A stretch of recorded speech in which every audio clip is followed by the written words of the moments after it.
Here's the Yom Yom for today. The sayings by the previous Lubavitcher Rebbe, which were gathered and put into pamphlet form by the Rebbe.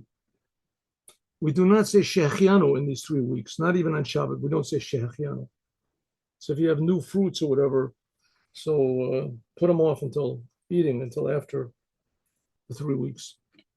It is written, you should make me a sanctuary and I will dwell in it. Oseli mikdash b'shachanti b'tochem. Make me a holy place, a holy house, and I will dwell in them. It doesn't say make me a holy place and I will dwell in it. Okay, so on one end you can say the simple meaning is there'll be a place within the Jewish people, among the Jewish people, like the Rebbe's headquarters are in New York. In New York. So the same thing, this is like in the Jewish camp, there is a holy place. But the way Chassidus explains it is, make me a holy place and I will dwell in them. In other words, not in them as well as dwelling in it. I will also, my eye, God's presence, his eye, it's called his Shekhinah, God's presence will dwell in them, within each Jew. Because within every Jew, the inside of the heart's inner essence is a dwelling place for God. Huh? Even in English, you say, I have a place in my heart for you. Right? I remember what you did for me. I have a place in my heart. Every Jew has a place in their heart for the Creator. No matter what God does. That's what we see maybe that's the whole point of King David. You read Tehillim, all the troubles that he had, but nevertheless, in his inner point of his inner heart, he was showing what a Jew really is. That he believes in God, he's connected to God, and the other way around also. No matter what the Jews do, God is always connected to them. The place of the holy temple, so it says, make me a holy house or a holy tent, a sanctuary. It's a mikdash. It says, make me a holy place, and I will dwell within each one of you.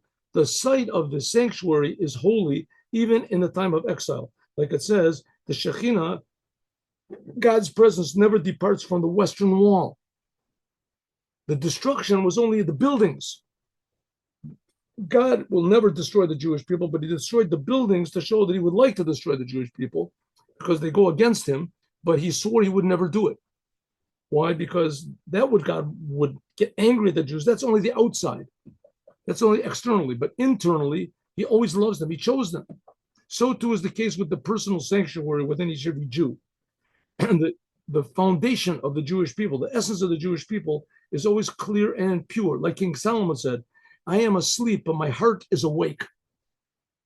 Ani yeshana b'libi er. Where is this? It's in Psalms, in the Song of Songs, 5th chapter, 2nd sentence. I am asleep, but my heart is awake. The Midrash explains, what does it mean? I am asleep for the commandments. There's Jews that don't do any commandments, but my heart is awake for acts of kindness. Maybe I'm asleep even for doing acts of kindness, but my heart is willing to do them. Every form of spiritual desolation found in the people of Israel is only in those aspects of the people which are like the buildings. They're above the foundation, but the foundation of the individual Jew is always holy. I'll give you an example of this. And that is, I had an uncle, my Uncle Irv. Uncle Irv. He was older than my brother, than my father. He was older than my father. They went together they both became pharmacists and they made a pharmacy together, a drugstore together, right? And they worked together for a while.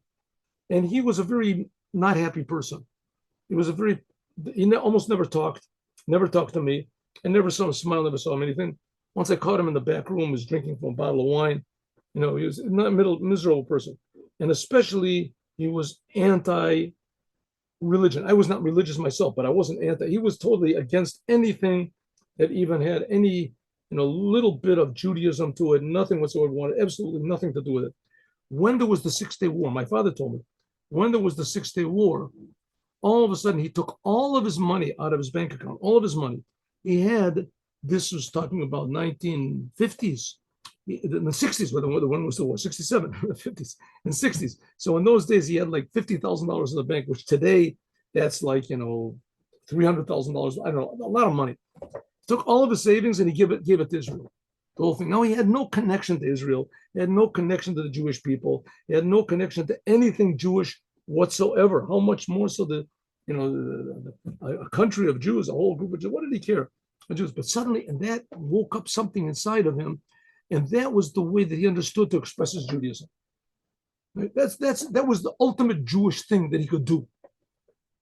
He didn't know about tefillin. He didn't know about Shabbat. He didn't know anything. That was the ultimate. And it actually was a big, gift. And there were Jews that did that all over the place. In like 2 days, they gathered what it was like $2 billion, some crazy amount for the 6-Day War. Jews that were totally non-affiliated, anti-affiliated. Suddenly, something woke up inside of them, and that's how they expressed it. And so we see that the heart is open to do good deeds, even though they don't actually do it. But as soon as the chance comes to do it, the Jewish heart becomes Jewish, purely Jewish, above understanding. Okay, that is today's Yom Yom. Now, let's have a story. Here's a story.